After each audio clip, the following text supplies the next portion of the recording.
missed the bus or something. She just didn't come home on the bus. More and more leads are coming in, more and more information. The leads that we're receiving right now have law enforcement officers working in 19 states. Said he took her because apparently he wants her all to himself. We have credible information that Carly Trent is in imminent danger of serious bodily harm or death. We love you, we miss you, and we will find you. Carly Trent, the 9-year-old, the center of the Amber Alert, has been found safe. Gary Simpson, her alleged abductor, is in custody. Joy, happiness.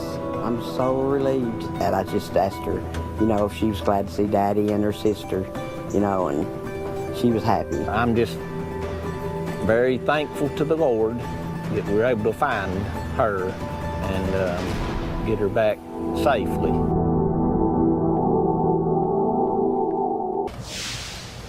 All right, breaking news at Local 8 News was first to bring you just moments ago. The search for 9-year-old Carly Trent is over, and it appears it has ended in the best possible way. Good evening, glad you're here. I'm Ted Hall. And I'm Amanda Harrow. We were first in the entire state to bring you this news. The TBI, the U.S. Marshals Service, both confirming to us just moments ago that Carly and her uncle were found near Highway 70 North and Gravelly Road in Hawkins County. It's about 13 miles north of Rogersville, which is where our Local 8 News anchor Lauren Davis has been today. Lauren, you've already had a chance to interview some folks about this. Tell us a little bit more about how the pair was tracked down. Well, we don't know that yet. We're trying to figure that out at this moment. But let me just tell you the feeling here. I mean, we have people from the community just coming out crying. A lot of people are crying because this has been such an emotional time. You have to imagine this is such a tiny city. And for something like this to happen, for the TBI command post to come in here to set up here in their town for 6 or 7 days, this has really grabbed a lot of them. We want to go to Twitter now. This is actually trending nationally on Twitter, hashtag Carly Trent. You see right there at the top, the TBI. People from all over the country sharing their elation over this news that many had hoped for, many had waited for, and finally we're able to report this to you. Okay. Lauren Davis is standing by with the chief of police. What can we learn? Take it away, Lauren. Yeah, I'm here with Doug Nelson. Doug, tell me, how is Carly first and foremost? I'm not sure on her condition yet. They are taking her to a local hospital to get her checked out. I'm not sure if she has any injuries or anything yet, but we're just glad that it is confirmed that she is found, has been rescued, and on her way to, help with the authorities. Heather, I believe you have a witness. What did this person witness? I do. She said that there were police cars, sirens swarming up the road. Now, I want to let you guys know we are the only people here. We're on Gravelly Valley Road and actually met a roadblock of THP squad cars. Their lights are going off. I could tell you when I was driving, this is about 13 miles up a long and windy road. Actually passed the phone over to Rhonda because she was here when this all happened. This is Rhonda Bryant, who you're speaking to. Rhonda, thank you so much for joining us. Amanda and Ted here. Talk to us a little bit about what you saw.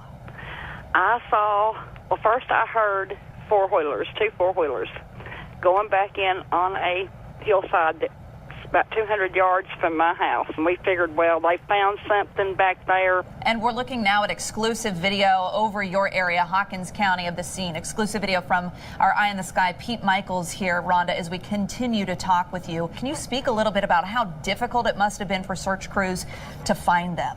Yes, ma'am. Yes, it would have been very difficult because of the green leaves on the trees now, and, it's such a wooded area. There was no way that it was going to be spotted from the road. Yeah, and I mean, we don't know the details of what Carly has been through, but at the end of the day, she's just a 9-year-old girl. Good does it feel to be home and playing with your sister? It feels good. Such a wonderful person. She's more than just, a legendary basketball coach. She's a legendary person. And they did it in a great fashion. When you think of the University of Tennessee, you think of Pat Summitt. We will win. And that's why one of the reasons the program developed, because people were coming. And then national TV wanted to come look at a women's college basketball game because there were 10,000, 15,000, 20,000 people in the stands. The doctors at the Mayo Clinic diagnosed me with an early onset dementia, Alzheimer's type.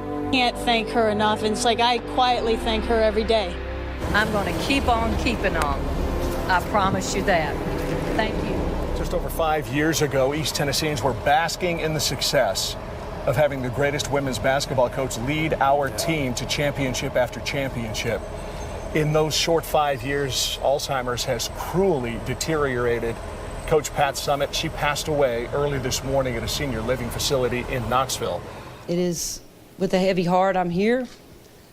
But it's amazing when I came in and how many people that are here that are honoring her statue. And they're not basketball players. They're just normal people wanting to pay their respects to someone who her life has touched.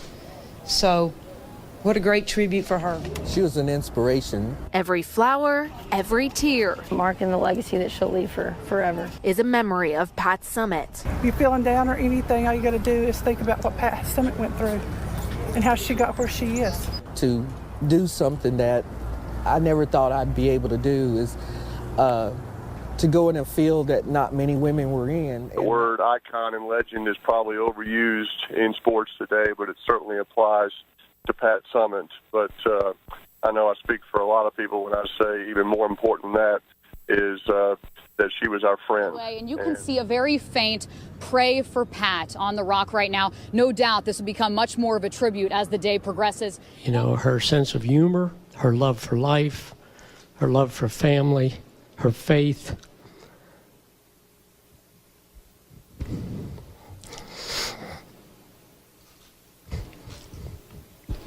All of that overshadowed what people generally saw on the side. This has been a program that she's built. That legacy will live on forever. None of us will ever have the impact Pat Summitt has. She's the most outstanding basketball coach in history, men or women. When you think of the University of Tennessee, you think of Pat Summitt. I just want all of you to know out there that I love you. Hidden in the midst of the Appalachian Mountains are secrets. I don't think that we can really go back far enough that we can establish exactly how they got here or who they were. A mystery. A matter of self-preservation. A people. Melungeon was a stigma. Forgotten. On purpose. I don't fault any of my ancestors for trying to preserve their lives.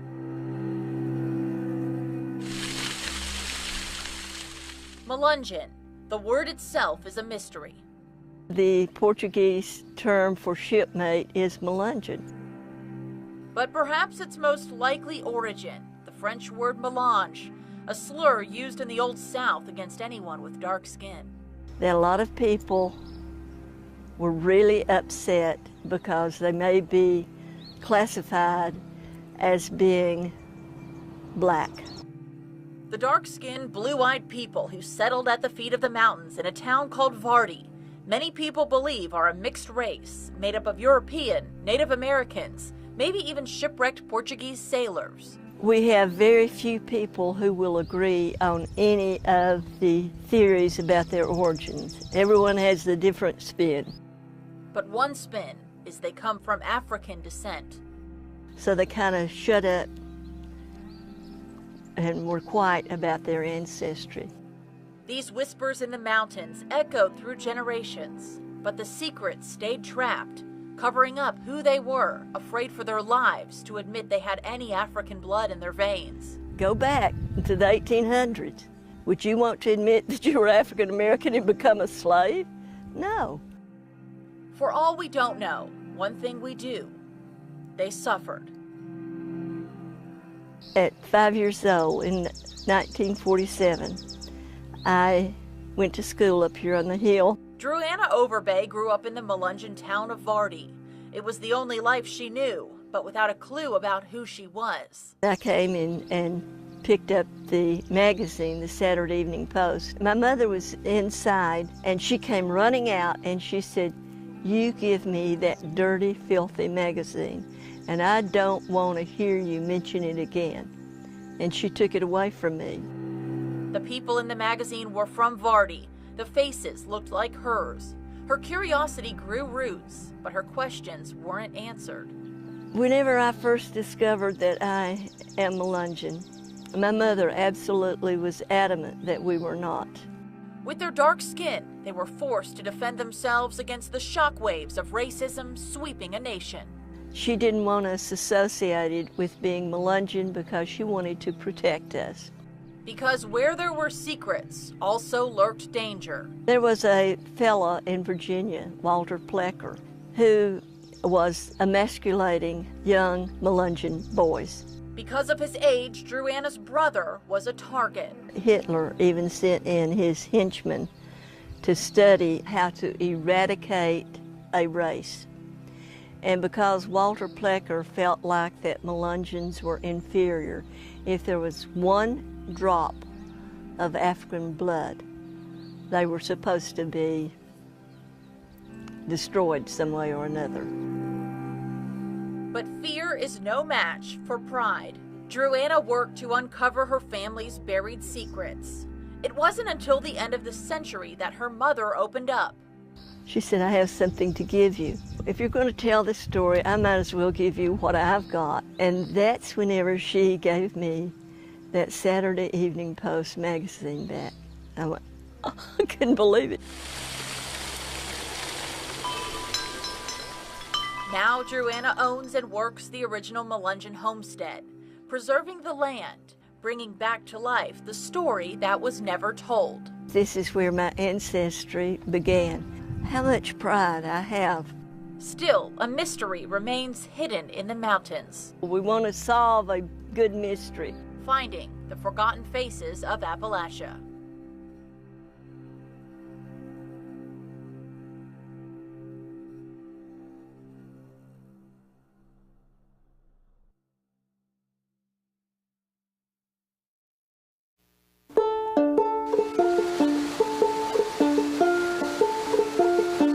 A mountain town and all its memories. This mountain will always be my home. Replaced by one we'd rather forget. Like a thief in the night, it hid behind smoke so dense, nobody could see what it was about to steal. The fire sprayed night. That wind became its weapon, creating a force to be reckoned with. Look out, thought, why is it all orange? We had to stay here and wait while we watched the flames all around the hotel. Honestly, I thought everybody was gonna die. We're prepared for the worst and yet hoping for the best. But the best was nowhere in sight. By nightfall, pure panic poured into Sevier County. This is it. We're at the end of our road. Fire truck's still roaring up there. Any idea where they're going? Yeah, up to my house. Everybody's dying up there. They're all on fire. All their cars are on fire. Their tires are melting to the road. I just drove past a guy from Florida whose truck broke down with his kids. They're burning to death right now. There's no place to go. By early morning, the rain arrived. But by then, so many were already gone. I had talked to Mom several times.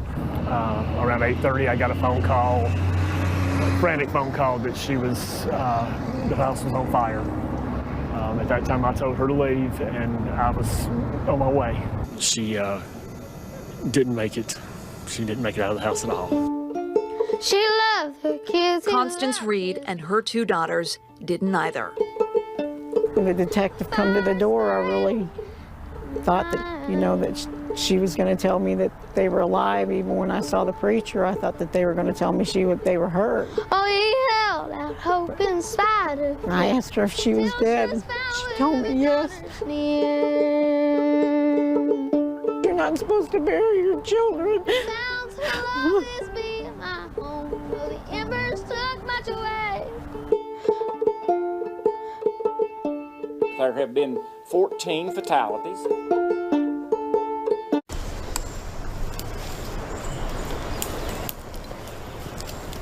On a walk through the national park, the common eye sees charred trees, burnt soil, singed leaves, the remnants of the firestorm.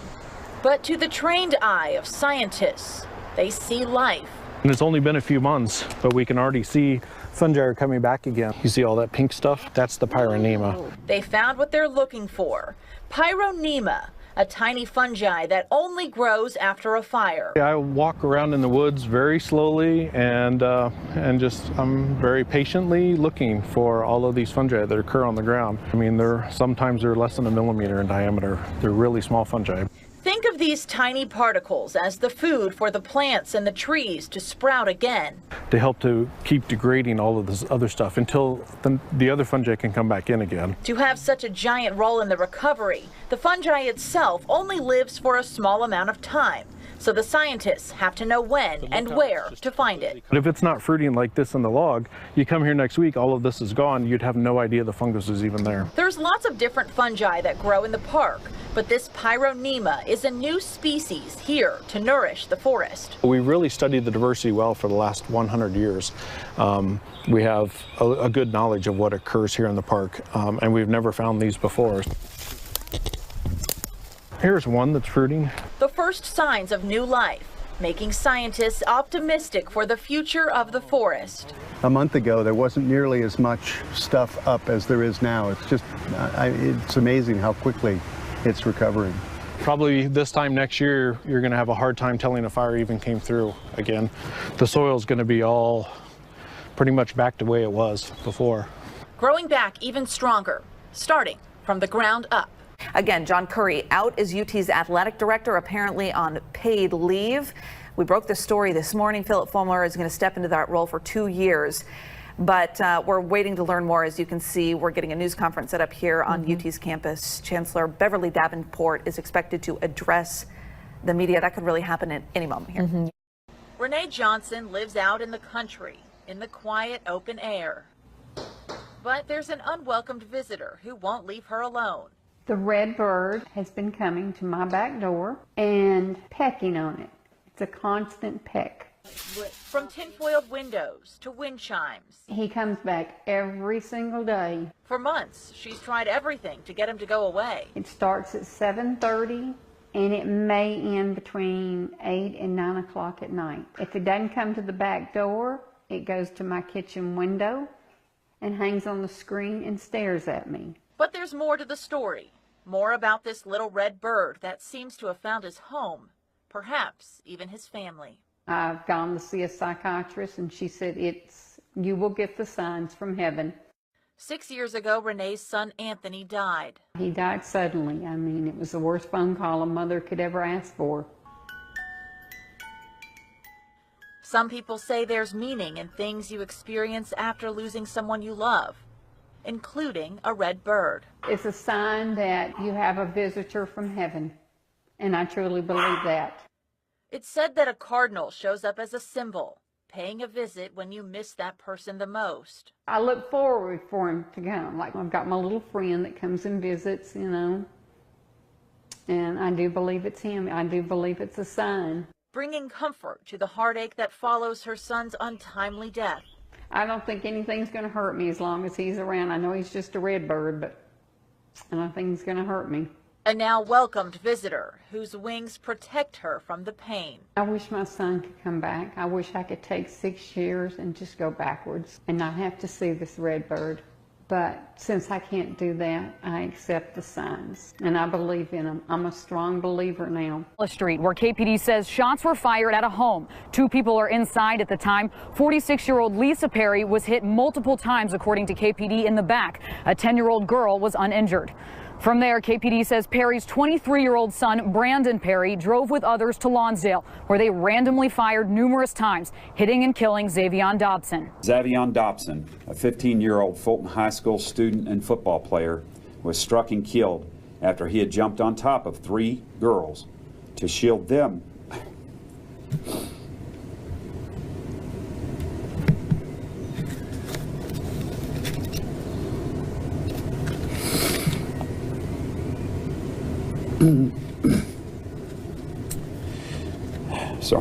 To shield them from the shooters. It's what he did. He came home after school, did his homework, and just studied the game and watched film and watched documentaries on all his players and all that. That's what he loved, football. And through their mutual love of the game, Zach and his little brother's relationship grew. When we got on the same team, football team, that's when our bond just got closer and closer and closer. But on Thursday night, in what's being called a random and senseless act, that bond was ripped apart. When I was stepping off, when I stepped off the porch, when the 3 dudes were walking, I just heard claw, claw, claw. That's when I started running. Zach hid until he thought the shooting was over. It wasn't until he came out from hiding that he learned what had happened. I go over there and I lift him, and he was just in my hands. I didn't think it was robbers. Xavier, get up. I was shaking him, trying to get him up, and he just wouldn't. Zach later learned that his brother had jumped on several of the girls he was with to shield them from the bullets. I guess he was like, man, I got to do something. So he was on the porch. They said he tried to like bunker all the chairs right there in front of him. That didn't work. Too young, too full of life, too bright a future. At 15 years old, Xavier Dobson left a hole that feels too big to fill. Oil. Oil. Oil. We hear words different ways. Oil. Oil. Oil. We call things by different names. Soda pop. I get a dope. A soda. Dope. Pepsi, even if you're not getting a Pepsi. Everything's a Coke. But if it's all East Tennessee speak, Some people call it creek. It's creek. why is it so different? Depends on what part of the Appalachian you're from. Before the construction of the interstate highway system remained relatively isolated because of the mountainous terrain.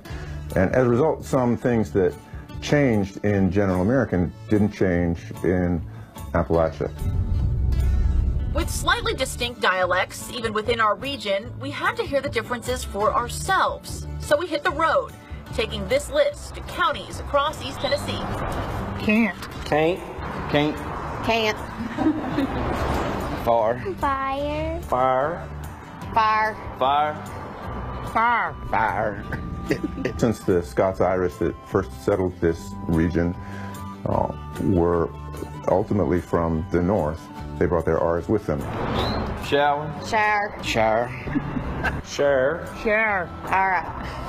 And R's are strongly pronounced in Northern England, Scotland, Northern Ireland. And even though we're a few generations removed from our European ancestors, I was born and raised on a dairy farm. there are some lingering traces of them in our tongue. We raised tobacco. Well, we call it backer. There are some speakers in Appalachia I've encountered who speak very fast. We kind of round our words together. It's the Southern charm. And don't enunciate their consonants very carefully. We're just country.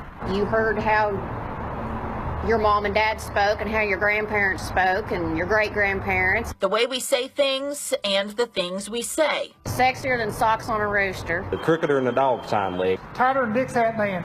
Naked as a jaybird. It's country as cornbread. Sold up like a possum eating persimmon. That's the way I was always raised.